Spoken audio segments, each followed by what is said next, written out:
Here in Brazil I don't get to do very much rifle shooting or handgun shooting for that matter.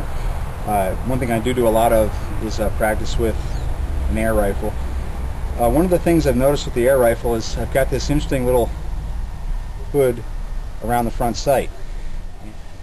If you take that hood and circle your target with the hood, you can get shots off very quickly on target. But basically you can get off a very quick shot with an air rifle or any other rifle with a hooded front sight just by circling your target with the front sight hood and snapping the shot off.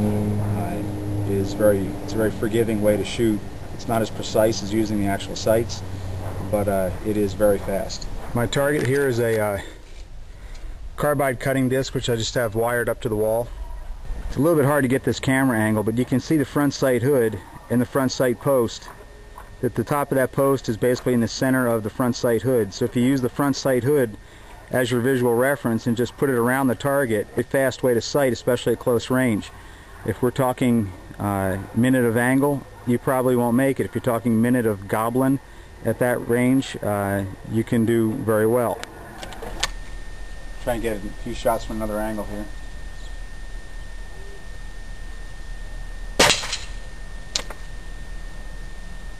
Now that's just using the front sight hood as my sight. I'm not looking at the blade, I'm not looking at the rear sight. I'm just circling the target with the front sight hood.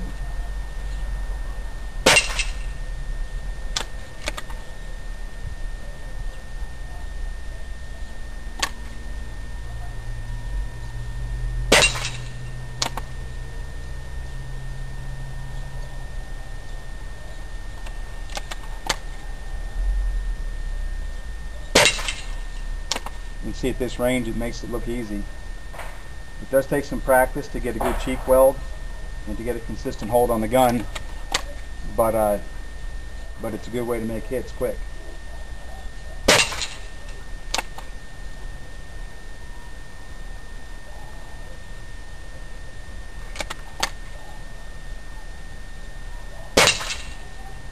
One thing I should mention is that when I do use this technique of just using the front sight hood as my sight, I do shoot with both eyes open. I've shot rifle with both eyes open for a long time now, and that's what works for me. But I find all shooting, whether handgun or rifle, God gave us two eyes, and we live in a stereoscopic world, and it certainly helps me shoot better. So I always keep both eyes open when I shoot, especially using this technique.